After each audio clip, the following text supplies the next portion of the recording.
C'est quoi notre intro déjà? On en a pas? Merde, ça fait 2 ans et demi qu'on est sur YouTube, 3 ans, on n'a pas d'intro.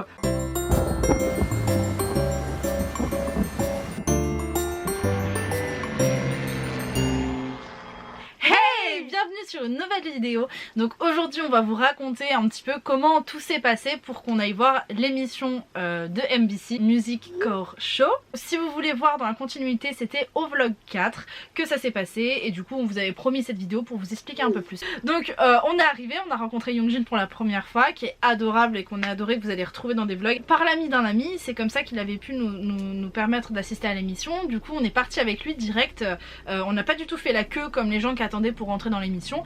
On a eu la chance en fait de rentrer directement dans les studios par derrière. Donc on était en mode c'est quoi cet endroit? À peine le temps de se présenter, hop elle me fait venir avec moi, elle était un peu pressée. Elle passe les badges donc ouais. comme dans les dramas. Elle passe les badges, je fais bip bip et là t'arrives dans NBC et tu vois que des gens avec les petits trucs là avec la petite carte pour dire qu'ils sont membres avec leurs photos et tout. Donc nous on était en mode hey nous on passe dans le game, tout le monde nous regardait. On arrive dans une salle où il y avait des techniciens qui étaient en train de régler les caméras etc machin, les lumières tout ça et en fait il y avait un endroit devant la scène avec des barrières qui formaient comme un grand rectangle et sinon il y avait des strapontins, c'est comme ça qu'on dit? Oui, des strapontins. Des strapontins, c'est drôle comme qui montaient en gros et en fait il nous a dit bon bah asseyez-vous où vous voulez, on s'est assise et en gros il a commencé à nous expliquer que voilà où on était nous, je veux pas dire que c'était les privilégiés mais c'était plus l'endroit presse en fait. C'était l'endroit presse et surtout ceux en fait il y avait les producteurs de l'émission qui étaient là, il y avait aussi la fille l'amie Youngjin qui était devant, je sais pas du tout c'était quoi son boulot elle, mais en gros ouais c'est ça, elle écrivait des trucs, voilà on était plus dans la partie où il y avait les gars qui travaillaient pour MBC quoi. Et derrière nous il y avait tout le public. Au moment où ils allaient commencer à shooter pour l'émission, parce que l'émission était diffusée le soir à 16h, il y avait plein de fans qui arrivaient du coup et qui se mettaient en fait dans l'espèce de rectangle comme des tarés avec des live sticks, des trucs machin, des t-shirts à l'effigie. Enfin c'était vraiment là les fans. Quand c'était des filles, c'était des fanboys, mais vraiment c'était à base de, c'était tu sais des... Ils étaient en costard cravate, ils venaient de sortir du boulot, ils avaient loupé le boulot, je sais pas, ils étaient avec leur petite pancarte et de non, non. Non, ouais. On a vu la même chose au Japon, on était en mode mais c'est après il y a la qui arrive et c'est Youngjin, il y a un petit chanter Sanji, les chants des fans, enfin tout ça. Voilà. Vraiment bon après très bonne ambiance mais c'est vrai que quand on n'est pas fan on se dit un peu genre waouh tu nous mets Super Junior devant, on est pire, on est 10 fois pire, on est 10 fois pire. On connaîtra pas les chants et tout. Mais grave on sera en mode donc ça commence, donc au tout début je crois qu'ils ont filmé les présentateurs. Donc les présentateurs c'était Mina, Chani du coup de SF9 et du coup Youngjin de Stray Kids. C'était trop drôle parce qu'en fait ils avaient leur petit coin sur le côté et tu sais ils filmaient avec le micro en mode nanana et hop ils coupaient, juste après ils reprenaient leur script et ils apprenaient par cœur. Vraiment c'était que ça, genre ils apprenaient par cœur puis après ils prenaient ça, ils faisaient, enfin c'était assez drôle à voir en vrai. Et du coup le premier groupe arrive et c'était Lovelyz, moi je connaissais de nom mais j'avais jamais été vraiment très fan et j'avais jamais écouté beaucoup et en fait du coup elles sont arrivées au début, je vous avoue de tête je les ai pas reconnues hein. C'est quand ils ont dit Lovelyz, j'ai fait wouh, ils font une fois leur choré, elles sortent de scène donc les fanboys ils étaient genre ils en pouvaient plus et là pouf la musique revient et on voit sur les grands écrans en fait exactement enfin ce que les gens ont filmé, ce que les mecs avaient filmé, les techniciens tout ça, donc on se dit ok on l'écoute une deuxième fois, bon ça fait un peu beaucoup, elles remontent sur scène et elles rechantent la chanson, elles refont la choré etc. On est en mode mais what? Puis elles redescendent de scène et puis sur les écrans encore une fois on les revoit et on est en mode mais 4 c'est quoi ce bordel, pourquoi, comment ça se fait? Et en fait Youngjin nous a expliqué que dans ces cas là ce qu'ils aimaient bien faire c'était que par exemple quand la fille tournait sur elle-même c'était le côté un peu magique parce qu'en fait ils tournaient la première fois mettons elle est habillée en bleu et la deuxième fois ils vont la retourner elle est habillée en bleu mais par exemple elle a un grand collier en or, j'ai un truc à la con mais du coup dans le montage ce qu'ils vont faire c'est qu'elle va tourner sur elle-même et pouf un collier en or apparaît et nous on est en mode genre mais what, c'est un truc de ouf, comment elle a fait ça? Mais c'est juste que quand t'es sur place c'est que littéralement très perspicace. Tu vas passer 3 fois sur scène mais après t'entends la musique 5-6 fois et t'es en mode au début on fait ils vont pas faire ça pour tous les groupes tu vois, ils ont fait ça pour tous les groupes. Et on pensait que ça allait durer 1h30, en fait ça a duré 4 heures. Ça a duré 4 heures. C'était super intéressant parce qu'on en apprenait beaucoup sur les techniciens. Il y avait un gars en fait qui filmait c'était un bras articulé qui tenait la grande caméra et c'est, vous savez, les grands plans en fait où on voit ça survole la scène très très vite. Et en fait le gars, pour avoir assez de poids en fait pour l'emmener la caméra, il devait courir partout, sauter, etc., faire des figures de style. De temps en temps son pied partait à droite, son pied partait à gauche. C'était archi drôle, le gars aurait dit une bonne fée, il faisait wouh wouh et puis il dansait en même temps en plus. C'était archi drôle. Il nous a fait trop rire. On n'avait pas le droit de filmer, donc c'était mort. Mais on est des thugs. Voilà, on est désolé pour Yoongjin si tu regardes cette vidéo, il nous a bien dit ne pas sortir. J'avoue que moi, j'essaie d'être discrète. 2-3 fois, j'ai les vidéos, hein. Je sortais mon téléphone de cette façon. Et du coup, donc on a vu dans la liste, je pense que j'ai fait 2-3 fautes mais je suis pas sûre, hein. Donc alors on a Lovelyz, Eden, ça je suis sûre que c'était vrai, il y avait le groupe Eden.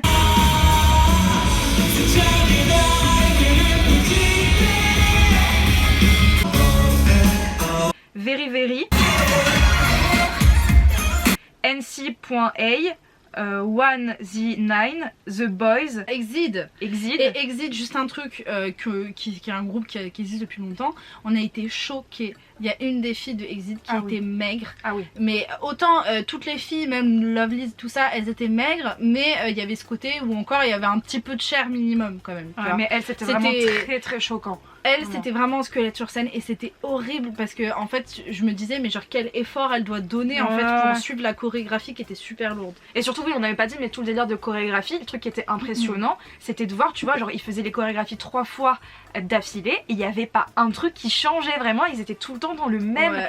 Ça c'était super impressionnant. Ouais, et puis ils enchaînaient tellement vite, genre d'un coup au début elle montait sur scène, elle rigolait, elle faisait coucou à leurs fans et d'un coup pouf, d'un coup c'était parti et c'est bon, elle était ailleurs. Professionnel comme pas possible. Tous les groupes c'était ça. Tous les groupes. Et certains étaient en playback et d'autres non. Donc quand ils étaient pas en playback c'était trop cool. Bon, la plupart du temps on va pas vous mentir, il y avait beaucoup de fausses notes, mais moi je préfère limite un artiste qui fait un peu de fausses notes mais qui se donne à fond qu'un mec en playback, bon, à part quand il a trop de danse, etc. C'est normal, après il y avait Berry Good, BVNT. Ça je me souviens, AB6. Ça c'était connu je crois. AB6. Après il y avait le chanteur Kim Jae-won qui lui aussi était, et NCT. Ouais. Putain, NCT aussi c'était super connu. Mais oui, je les aime trop NCT.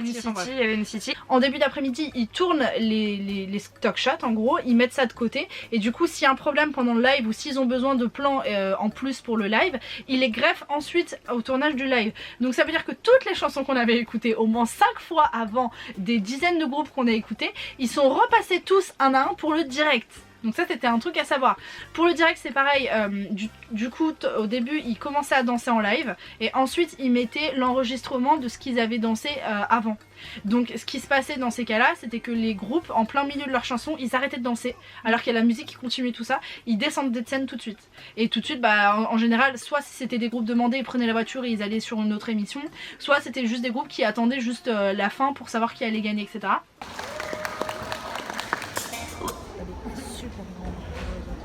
Ouais. Oh, ils sont tout petits, ils sont jeunes.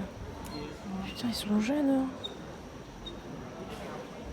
Mais genre vraiment t'es à fond dedans, genre des fois ils arrivaient même pas au refrain donc t'es en mode genre ouais le refrain et hop ils devaient descendre tout de suite et bref et ça s'enchaînait comme ça et là monte un groupe. Tout le monde se met à hurler. En gros il y avait des rumeurs comme quoi il y aurait peut-être GOT7 ou New East. J'espérais vraiment qu'il y ait une New East.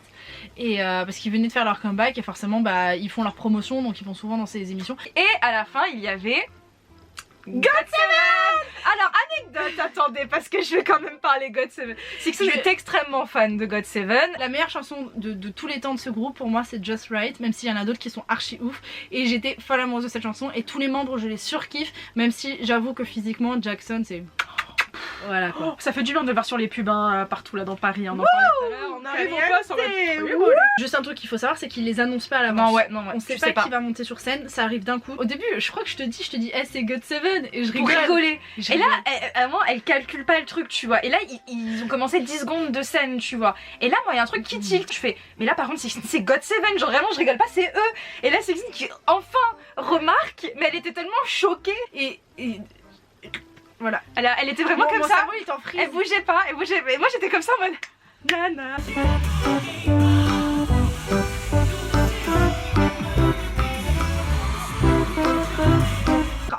ma vie défiler et j'étais en mode je suis en train de me voir les voir et de pas réaliser et je suis en mode mais putain mais bouge-toi, danse, machin, profite, c'est eux et j'arrivais pas à capter et le moment où j'ai fait oh, mais c'est GOT7 et je suis sortie de ma torpeur, bah ils sont descendus de scène. C'est ce qu'on vous disait juste avant, en fait un gars est arrivé et au bout de même pas, vraiment par contre une minute, 30 secondes, une minute maximum, il est arrivé, hop il a stoppé, ils ont fait oh ok hop ils sont partis sur le côté et nous on était en mode ah c'est fini. J'étais dans ma tête j'ai fait putain mais merde, la seule fois où je pouvais voir un de mes groupes préférés en fait j'en ai même pas profité. Mais le truc qui était quand même cool c'est de se dire t'étais pas du tout loin d'eux, genre en mode vraiment extrêmement proche, c'était à la fin du coup tous les groupes sont remontés sur la scène et bien sûr la GOT7 je pouvais pas les rater, j'étais en mode ils étaient en premier, ils étaient tout devant et en fait ils regardaient un peu le public et du coup moi je faisais des signes comme ça et du coup à un moment ils ont souri, ils m'ont fait un signe donc GOT7 nous a fait un signe. Qu'est-ce que vous foutez là, vous, en mode et grave, j'aurais pu de ce côté les étrangères. Bon après bon ils ont l'habitude un peu d'en voir mais là on était les seules étrangères de toute la salle donc c'était un peu... Tous les artistes sont sur scène et c'est là qu'on a la découverte de qui est dans le top chart et bien évidemment qui était dans le top chart. GOT7 pas du tout. BTS. Pas du tout BTS. Janabi il était deuxième je crois. Oui il était deuxième. Et, BTS premier. C'était pas Blackpink en troisième? Si c'est le ça doit être Blackpink. Enfin bref, du coup malheureusement aucun des trois n'ont pu se déplacer pour aller chercher leur prix. Hein mais bon ça on s'y attendait. Moi je t'avoue ce que j'ai le plus kiffé c'est juste rentrer en mode genre... Ouais genre en mode nous on rentre pas par là. On a un passe-presse. 90% des gens qui assistent à ces émissions, faut savoir qu'ils font partie des fan clubs. C'est super répandu en Corée du Sud d'être dans un fan club quoi. Sachant que, je ne sais pas si ça a évolué mais à l'époque, en Corée du Sud tu ne pouvais pas être fan de deux personnes, deux groupes. Ah ouais. Ouais c'était un bordel. Donc ça veut dire que si t'aimais Super Junior et GOT7, bah fallait que tu fasses un choix sinon t'étais pas une bonne fan et tu pouvais pas rentrer dans un fan club. C'était un peu n'importe quoi. Hein, je sais pas si c'est encore le cas. Chaque fan club, fan base, ont du coup des places pour assister chaque mois en fait pour leurs fans etc. Et on s'inscrit sur la fanbase et on peut assister à ces émissions. Le truc qu'il y a c'est que bon en tant qu'étranger je sais même pas si c'est possible de rentrer dans une fanbase. Je sais pas, en vrai on vous avoue qu'on c'est un peu compliqué de se renseigner à ce niveau là vu que souvent c'est écrit en coréen, c'est un peu compliqué. C'est un peu tendu. Si vous avez des... vous savez, vous pouvez nous l'écrire en commentaire comme ça voilà. Deuxième version, c'est de passer par un site quand on est étranger hein, bien sûr je parle, c'est de passer par un site pour du coup avoir des entrées payantes que vous pouvez avoir par divers sites en fait qui mettent ça en vente. Je crois même que Airbnb Expérience de temps en temps ils en proposent. Non c'est juste aller passer ici j'ai eu pas. Ah ok. Le site que vous pouvez consulter aussi c'est pvtiste.net. Ils ont fait un article plutôt bien là-dessus qui vous explique dans quelle chaîne vous pouvez aller. Encore d'après ce site MBC du coup pour y aller donc le show où on est allé il faut s'enregistrer sur le site donc c'est en coréen mais apparemment c'est pas trop difficile de le faire. Par contre pour la suite il faut acheter le billet sur le store et là je pense que c'est un peu plus compliqué parce qu'en général ils aiment bien surtout que ce qui est chiant pour traduire c'est que souvent c'est des captures d'écran, enfin c'est des images ouais donc mettent. tu peux pas faire option capture d'écran genre en mode donc c'est un peu compliqué donc vaut mieux être entouré d'un ami coréen. MBC c'est le tournage le samedi et l'émission est disponible le samedi à 16 h. Après il y a les shows SBS. Les shows SBS là où c'est génial donc c'est pour l'émission Inkigayo. Donc là où il y a eu Super Junior. Ah c'est ça que tu te Inkigayo qui est super d'ailleurs. Là c'est au petit bonheur la chance. C'est-à-dire vous venez le plus tôt possible le matin sur le lieu de tournage et vous espérez juste pouvoir rentrer. Parce que ça se trouve ils vont vous dire non. Comme ça se trouve vous allez pouvoir rentrer du coup. C'est le truc c'est une boîte le truc. Moi je vous conseille de tenter. Je pense qu'on aurait tenté ça si on n'avait pas eu MBC. C'est tous les dimanches à 15 h. Donc je pense qu'il faut venir très tôt. Genre vers 5 h du mat, 6 h du matin le dimanche. Et non on les voyait enfin sur vous, genre MBC là où c'était enfin l'endroit où il y avait MBC, il y avait toujours, enfin nous on y allait 2 fois le week-end, mais un monde fou avec plein, il y avait toujours un attroupement de personnes, de filles principalement. Même la deuxième fois qu'on y allait, je sais pas si tu te souviens, on a même vu un gars, je crois qu'il était connu mais nous on le connaissait pas du tout, qui est sorti devant une foule et qui parlait, tu vois, je crois que c'était son anniversaire donc tout le monde lui souhaitait bon anniversaire. On pense que c'est Minsu des Boys Republic. Voilà et en fait il était devant, vraiment il était à la vue de tout le monde, nous on est passé passé à côté de lui, c'est juste on n'a pas calculé parce qu'on fait putain mais lui il est connu ou pas, tu vois. Parce qu'après on a galéré à chercher. Beaucoup. Si vous voulez voir des stars, honnêtement je pense que tout le quartier de Digital Media Center, il y a moyen de croiser des gens parce qu'ils passent sans arrêt d'émission en émission. Si vous êtes en Corée du Sud et qu'un jour vous avez l'occasion d'aller dans une émission, mais franchement... Surtout si un de vos groupes préférés est en train de faire un comeback, faut que ce soit un comeback dans la semaine en général. Mais waouh, c'est vraiment super. Et même si vous n'êtes pas spécialement fan de K-pop et de tout ça, genre même juste aller genre sur un plateau de tournage comme ça, voir comment ça se passe à l'étranger, c'est archi bien. N'hésitez vraiment pas, il y a des sites comme ça qu'on vous donnera encore une fois qui sont pratiques parce qu'il y a plein d'activités à Séoul où vous pouvez avoir moitié prix. Donc là par exemple, là, tout bêtement j'étais sur Trazy. Si vous êtes en Corée encore le 26 novembre, il y a l'émission de SBS The Show que vous pouvez avoir avec du coup un mec qui vous traduit tout en anglais. Donc ça peut être super intéressant. Bon par contre ça a le prix, hein, c'est 70 €, mais en vrai moi j'ai vu surtout au printemps et en été quand je cherchais du coup à aller voir dans des émissions de télé, compter vraiment entre allez 120 € et 180, donc c'est pas donné du tout. Donc voilà, je pense que là c'est parce que c'est à une période creuse et du coup que c'est moins cher, mais foncez dessus si ça vous intéresse et puis voilà hein. Maintenant on trouve de plus en plus des informations, si vous les trouvez pas en français, cherchez en anglais. Et vous trouverez assez facilement ce que vous voulez. Pourquoi tu tires la langue? De toute façon on se retrouve bientôt pour des prochaines vidéos. La semaine prochaine une vidéo très spéciale avec nos amis Méline et Lou. On a hâte de vous montrer. Tout ce qu'on peut vous donner comme petit indice, c'est de peut-être aller retourner voir un fameux vlog qu'on a fait, un escape game. Donc cherchez escape game Very French Trip. Et là c'est un énorme indice sur ce qu'on a fait. Si vous avez des idées de ce que pourrait être la vidéo de la semaine prochaine, mettez en commentaire.